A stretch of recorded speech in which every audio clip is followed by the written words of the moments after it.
The sky burned orange against the horizon as Katherine Wilson's fingers bled through her threadbare gloves. Her shoulders aching from the weight of the wagon she struggled to push along the rutted trail. In the distance, a lone rider approached, silhouetted against the dying sun of Wyoming Territory. 1875, a sight that made her grip the wagon handle tighter with a mixture of hope and fear.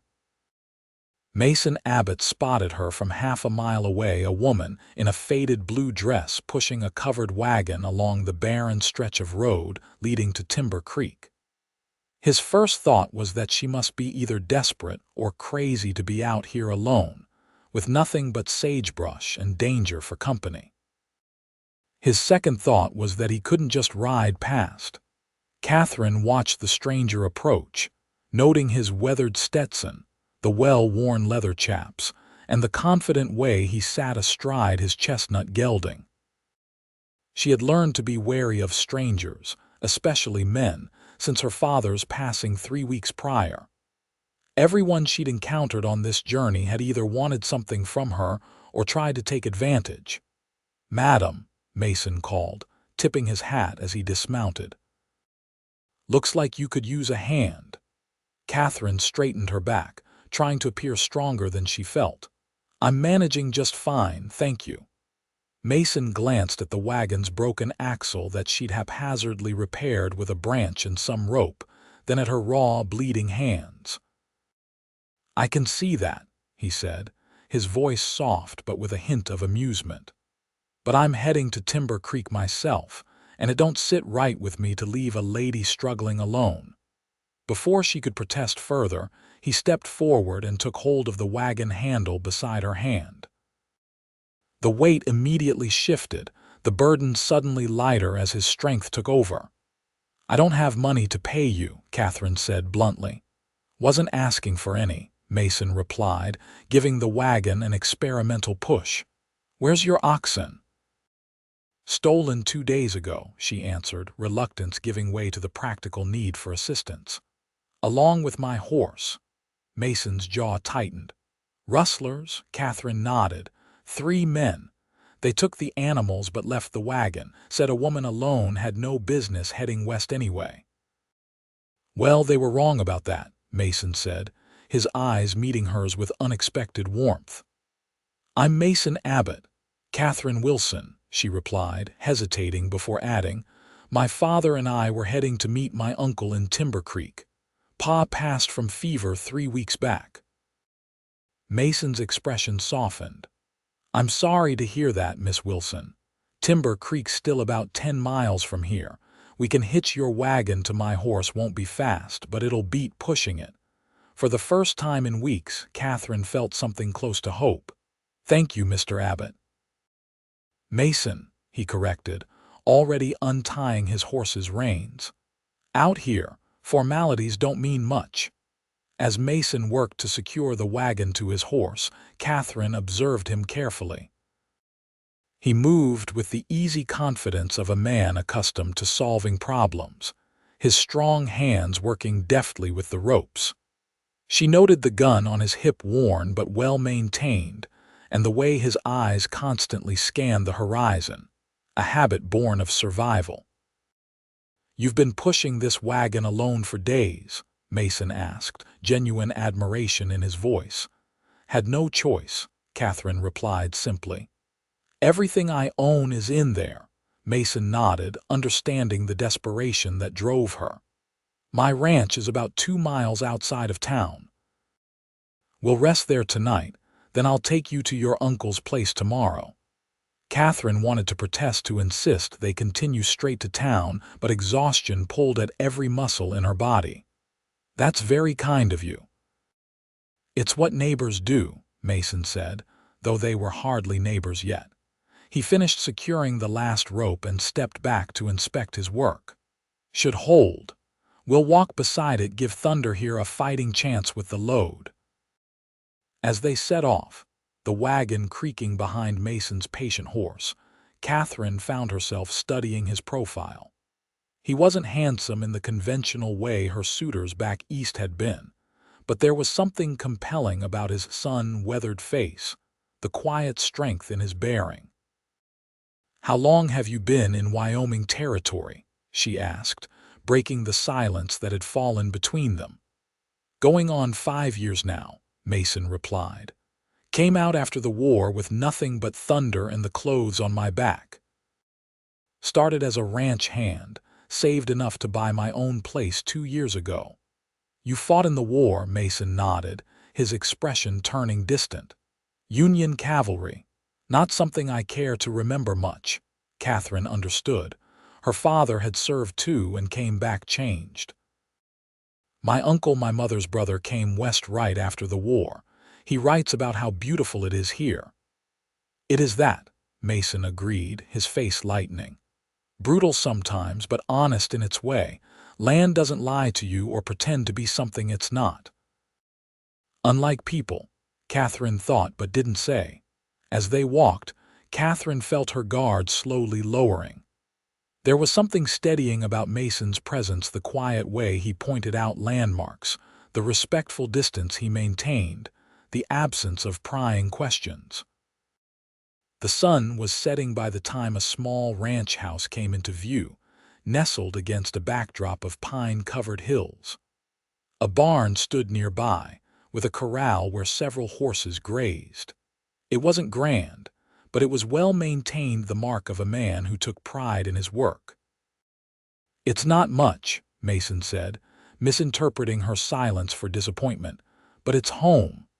"It's lovely," Katherine replied honestly. After weeks on the trail, the sight of the sturdy cabin with smoke curling from its chimney seemed like a palace. Mason unhitched his horse and led them to the house. "Let me take care of Thunder and your wagon. You go on inside and warm yourself." Doors unlocked. Katherine hesitated, years of proper upbringing making her uncomfortable with entering a stranger's home unaccompanied. Mason seemed to read her thoughts. "Miss Wilson, I understand your caution, but I promise you'll be safer here than anywhere between here and Timber Creek.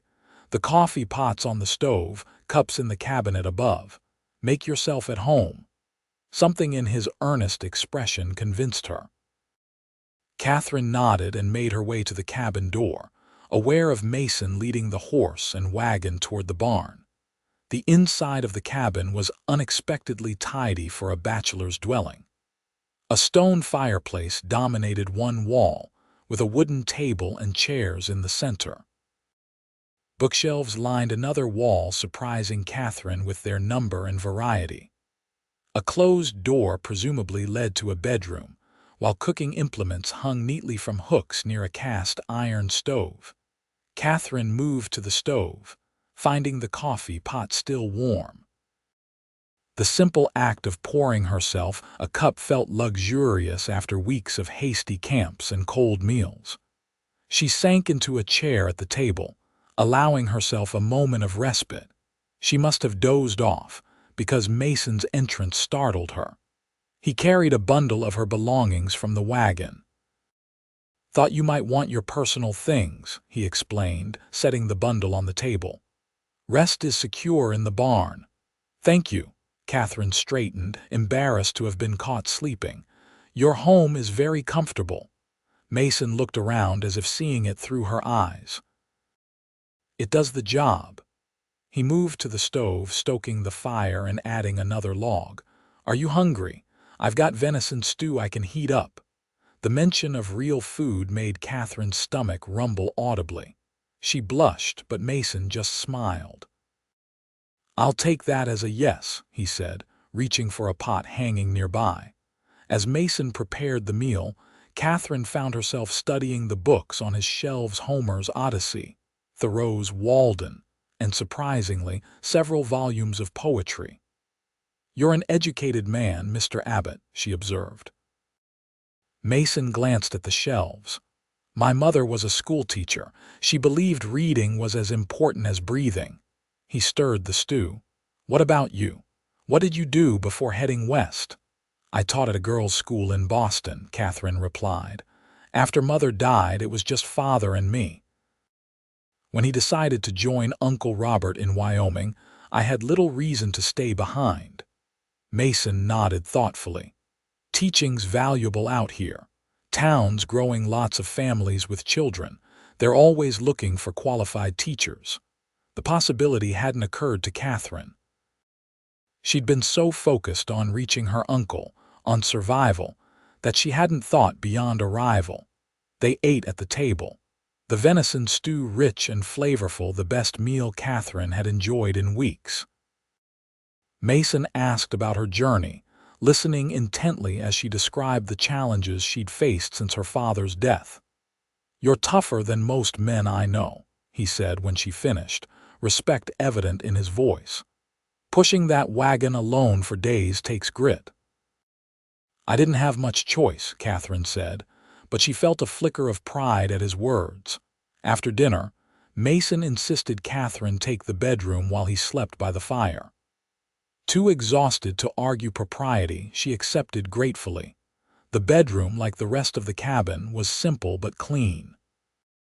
A handmade quilt covered the bed, and a small window looked out toward the mountains. Katherine changed into her nightdress, washed her face in the basin provided, and sank into the first real bed she'd slept in for weeks. She fell asleep, thinking of Mason's hands on the wagon handle beside hers, and how for the first time since her father's death, she didn't feel entirely alone. Morning brought the scent of coffee and bacon. Katherine dressed quickly, pinning her dark hair into a neat bun and straightening her travel-worn dress as best she could before emerging from the bedroom. Mason stood at the stove, his back to her. He'd already been outside. His boots were damp with dew, and his shirt sleeves were rolled up to reveal tanned, muscular forearms. "Good morning," Katherine said, feeling oddly shy. Mason turned, a smile warming his features. "Morning. Sleep well, better than I have in weeks," she admitted.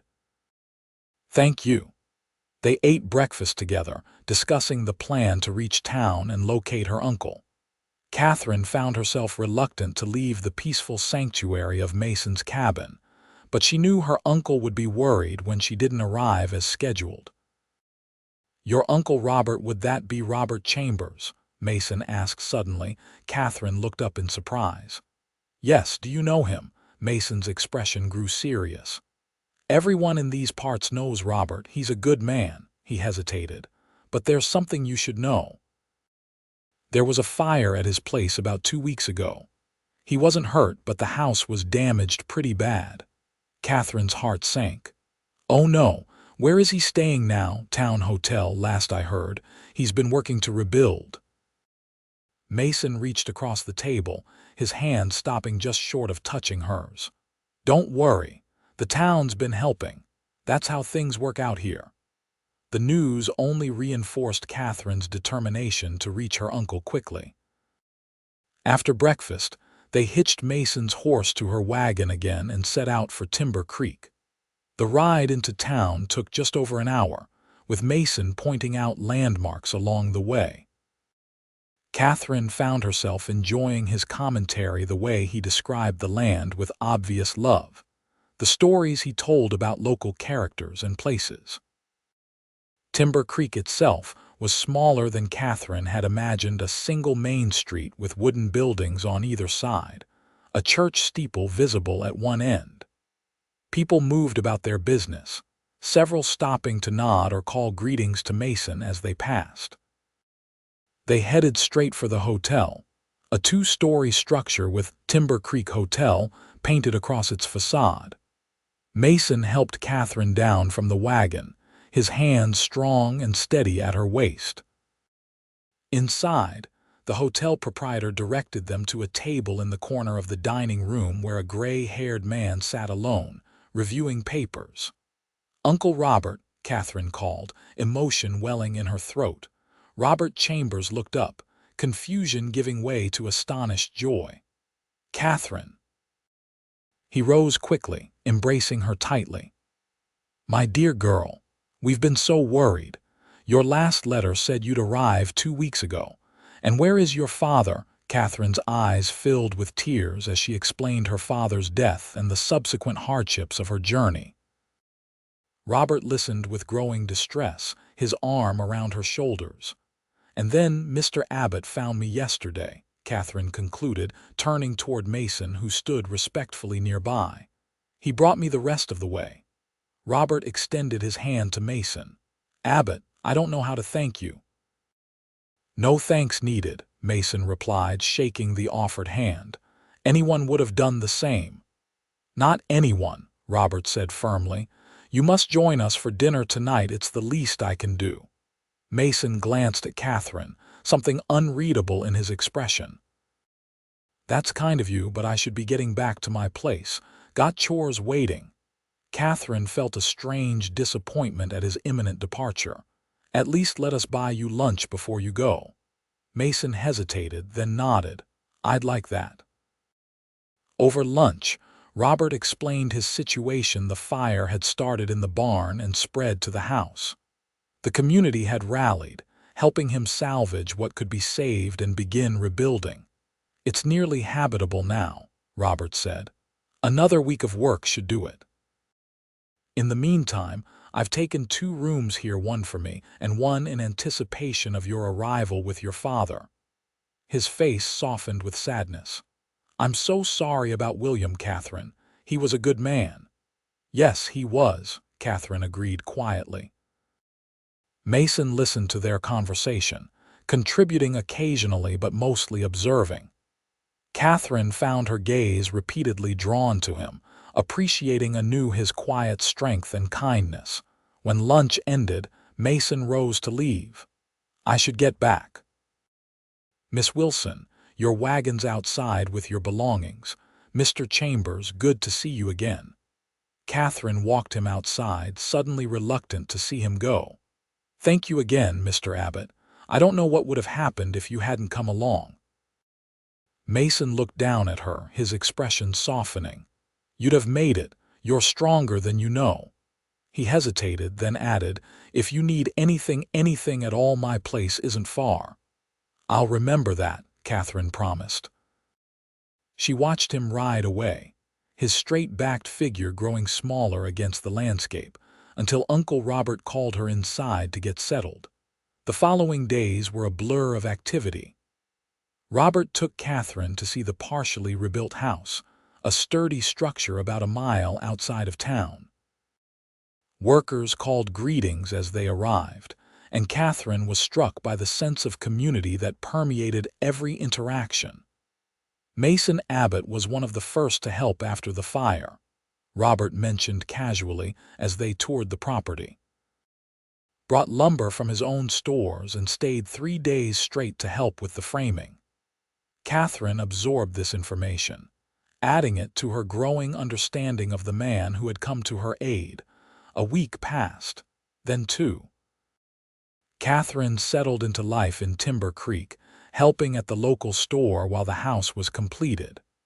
She found herself watching the street each day, hoping for a glimpse of Mason, but he didn't come to town. "Abbott keeps to himself mostly," the store owner's wife explained when she caught Katherine looking. "Good man, though. Fairest rancher in the territory, from what I hear. Lost his wife in childbirth before he came west, never remarried." The information shifted something in Katherine's understanding. His solitary life, the care he'd taken with her comfort, the shadow she'd sometimes seen pass over his features, it all made more sense now. When Robert's house was finally ready for habitation, Katherine threw herself into making it a home. She arranged her few belongings and her father's in the bedroom designated for her, hung curtains sewn from fabric purchased at the general store, and established a routine of household management that gave her purpose.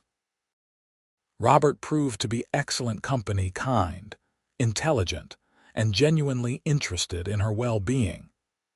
He encouraged her to apply for the teaching position at the town's small school, which she did, securing the job to begin in the fall. Yet despite these developments, Katherine found herself thinking of Mason Abbott's ranch, of his book-filled shelves and the quiet companionship they'd shared during her brief stay. One evening, as she and Robert sat on the new porch after dinner, she found herself asking about him. Mason. Fine man, Robert said thoughtfully. Keeps to himself, but always the first to help a neighbor in need. Why do you ask? Katherine shrugged, trying to appear casual. Just curious. He was very kind to me. Robert gave her a shrewd look. He made quite an impression on you, didn't he? Katherine felt her cheeks warm. He helped me when I needed it most. I'm merely grateful. Robert hummed non-committally. You know, his birthday's coming up next week. The town always has a small gathering at the saloon, nothing rowdy, just a way to acknowledge one of our own. You might want to attend. Katherine considered this. Would that be appropriate? Robert chuckled. Katherine, you're not in Boston anymore. Out here, a woman can attend a public gathering without causing a scandal, especially one honoring a man who helped her in distress. The night of Mason's birthday celebration, Katherine dressed with particular care, selecting her best dress, a blue calico that brought out her eyes, and arranging her hair in a more flattering style than her usual severe bun. The saloon was crowded when they arrived, though not with the rough element Katherine had feared. Families were present, children running between tables, women chatting in groups. Mason sat at a table near the center, looking somewhat uncomfortable with the attention. His face brightened visibly when he spotted Katherine, rising to greet her and Robert. Mr. Chambers, Miss Wilson. Didn't expect to see you here, he said, his eyes lingering on Katherine. Couldn't miss the chance to celebrate the man who saved my niece, Robert replied, clapping Mason on the shoulder. Happy birthday, Abbott. Thank you for coming, Mason said. His words clearly meant more for Katherine than her uncle. As the evening progressed, Katherine found opportunities to speak with Mason alone, learning more about his ranch, his dreams for expanding his herd, and his life before Wyoming. In turn, she told him about her teaching position and her adjustment to life in Timber Creek. It suits you, Mason observed. This place, you've got the strength for it. Thanks to you, Katherine replied.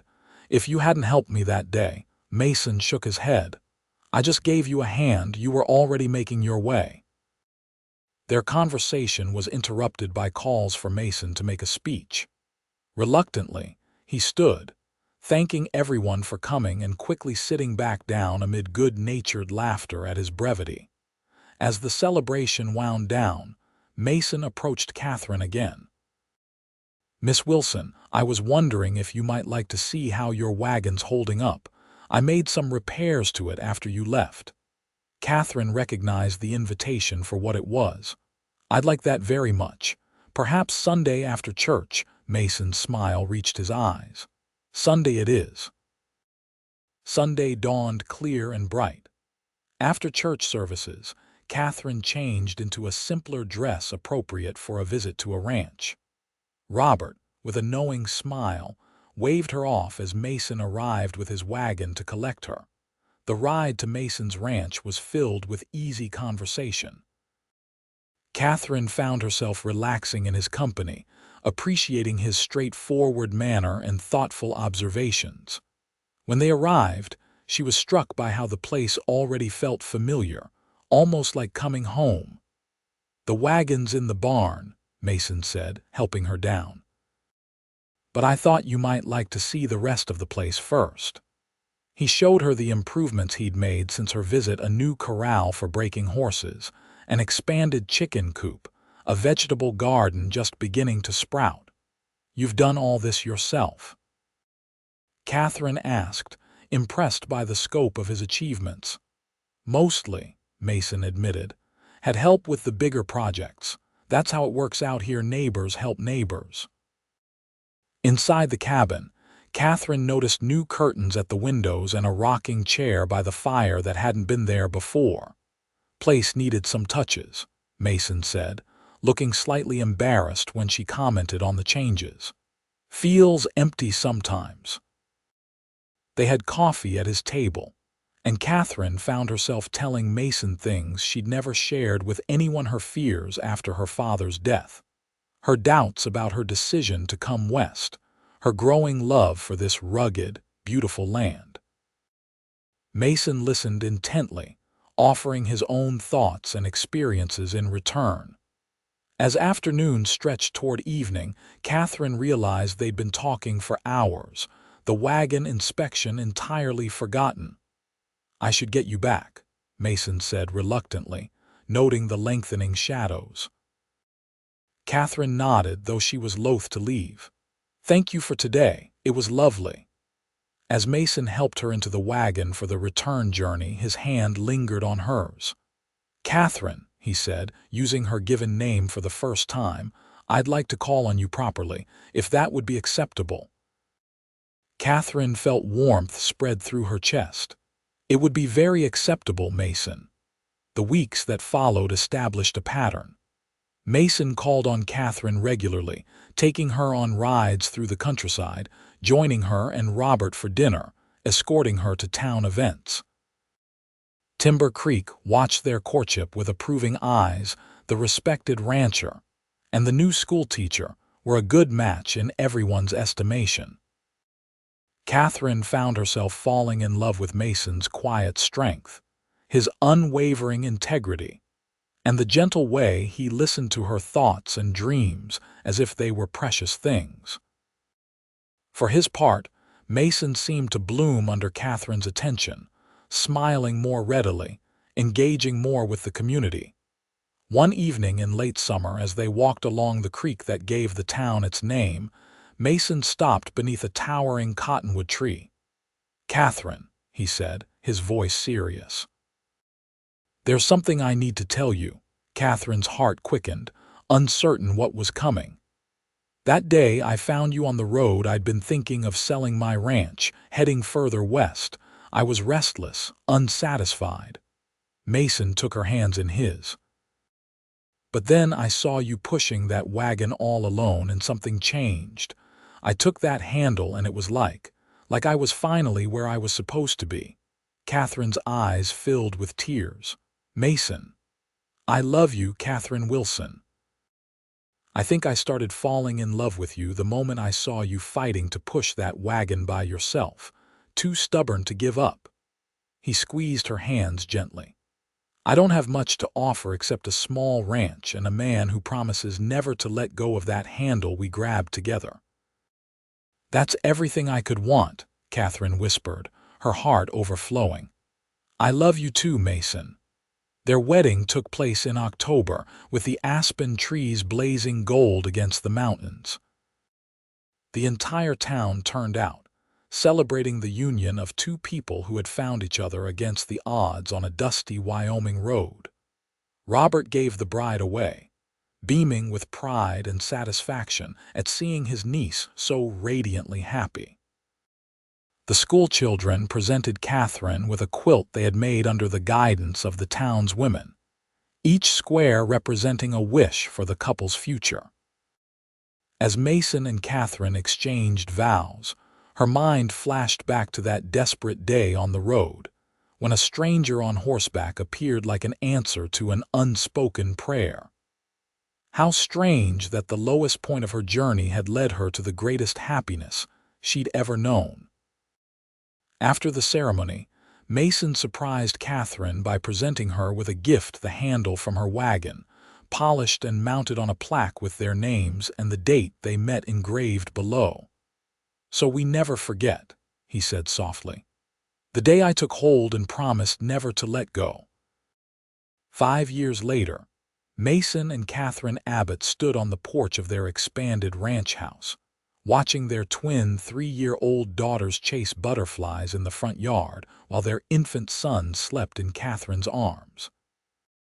The ranch had prospered under their joint care. Mason's practical knowledge, combined with Katherine's organizational skills, had created one of the most successful operations in the territory.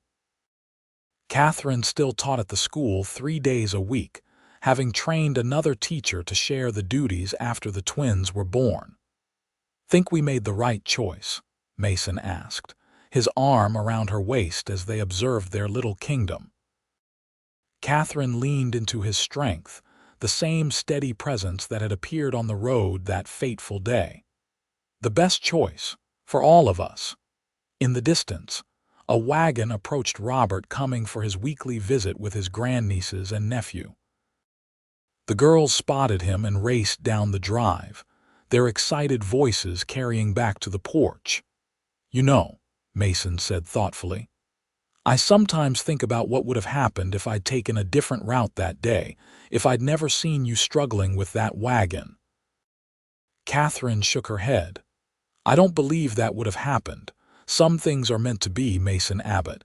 You were meant to find me to take that handle and never let go." Mason kissed her temple gently. "And I never will." As Robert's wagon pulled up and the girls clamored for their great-uncle's attention, Katherine thought about the journey that had brought her here, the loss, the struggle, the moment a stranger's hand closed over a wagon handle beside hers. That simple act of kindness had changed everything, leading her not just to safety but to love, family, and a home more perfect than she could have imagined. The polished wagon handle hung above their fireplace, a daily reminder that the greatest journeys often begin with someone simply offering to help carry the load and then never letting go.